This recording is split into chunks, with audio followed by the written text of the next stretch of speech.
Hi there, my name is Suze and I work with women to help them heal and integrate their inner masculine and feminine energies so that they can have lives that feel really emotionally fulfilling and satisfying.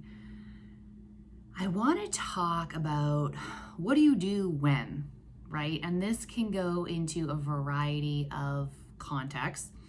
And I want to just keep this really simple to really just help us create some awareness around self-sabotage.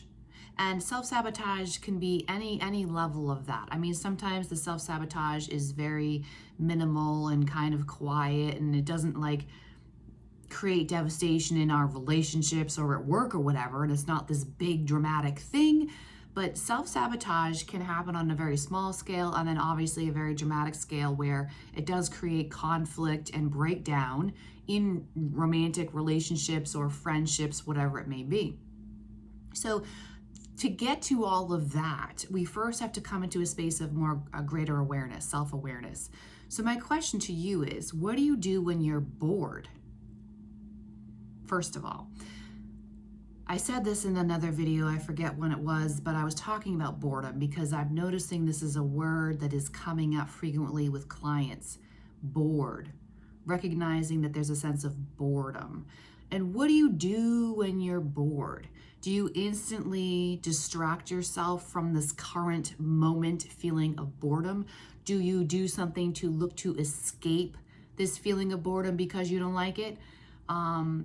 What do you do? Do you busy yourself? Do you distract yourself? Do you numb yourself? Do you escape when you're feeling bored? Noticing this is really, really big to starting to go down that path of noticing self-sabotage.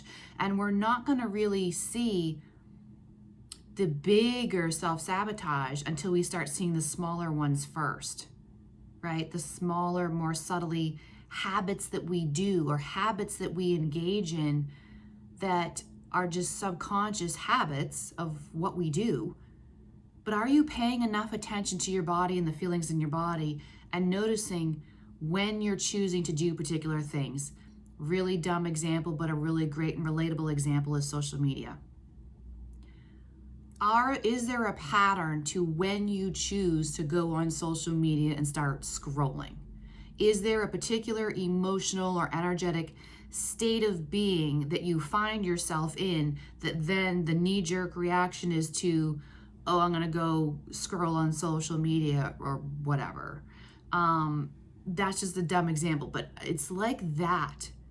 Why are you doing what you choose to do? Why are you engaging in these things that you're choosing to engage in that aren't necessarily contributing to building this big, expansive life, fulfilled life? Like scrolling on social media probably isn't really gonna bring you fulfillment unless you're specifically only actively seeking out specific accounts that you know are helping you on your internal personal growth journey, right? But simply just blindly scrolling through your friends and their pictures of them and their kids and their husbands and their vacations and their houses and the projects and whatever, that isn't necessarily gonna bring you emotional fulfillment, right? So why am I doing that?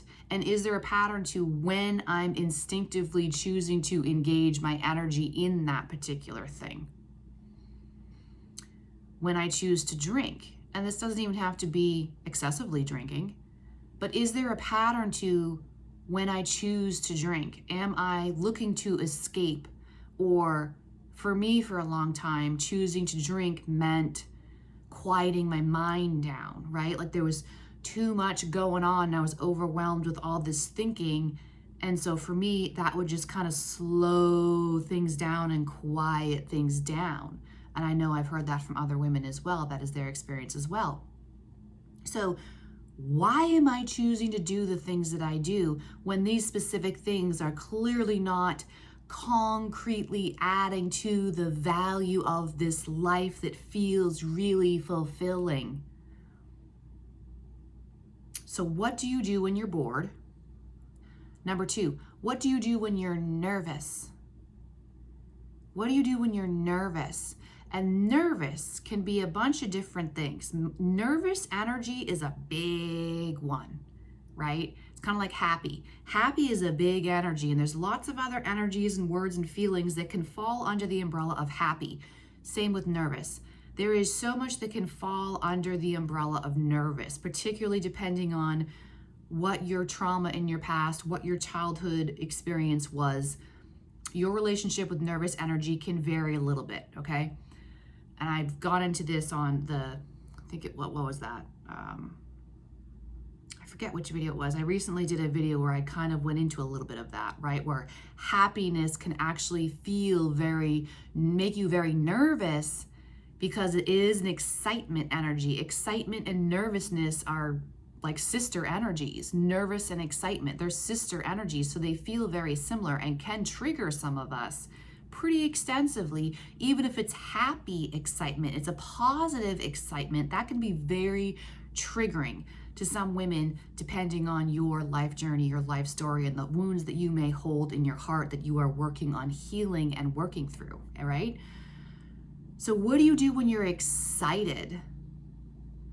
When something really exciting and good, let's take it in a positive sense, if something really good and exciting happens to you, do you instantly need to get that energy out and go tell someone something?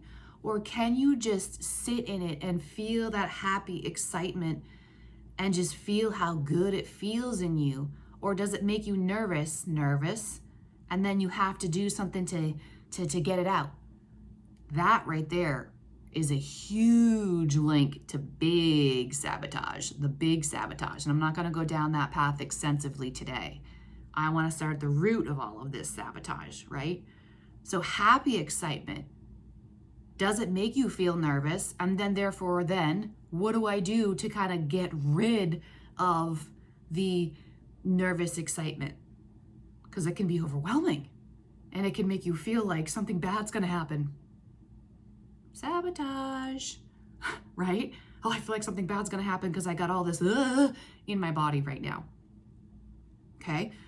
And of course, then the opposite can be true as well. Nervousness in the sense of anxiety, in the sense of bad, oh, this feels really bad right here. How long am I going to have to be in this space of feeling really bad? Can you hold that? What do you do when you are in a low? What do you do when things are maybe not working out the way you would prefer for them to be working out? What do you do? What are the habits? Do you numb? Again, do you numb? Do you escape? Do you distract? What do you do? This is like step number 1 for sabotage and for anxiety, for healthily managing emotions, emotional regulation, you could say. A lot of things here. What do you do when you're bored? And what do you do when you're excited? And in both scenarios, can I just sit with it? Can I just sit and not call it good or bad? And can I just experience how it feels in my body and just let it be? Or do I feel this overwhelming urge to need to escape, distract, numb, whatever it may be? And then why? Why am I choosing to numb, escape, distract? Because that's dimming my light. It's diluting me in my power. It is giving my power away to a substance or a thing outside of myself, or a person outside of myself, instead of me standing tall in this state of being and consciously, intentionally choosing something that concretely solidly builds this structure of this life that I'm saying I want, of feeling emotional fulfillment and satisfaction. That's really all it is. And like I said before, it's so simple, but it's not necessarily easy. It's so simple, but not necessarily easy.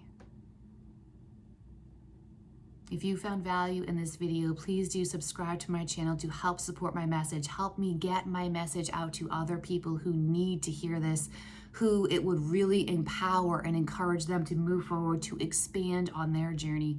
Thank you so much for being here and for listening with an open heart and a mind. I will see you guys on the next one.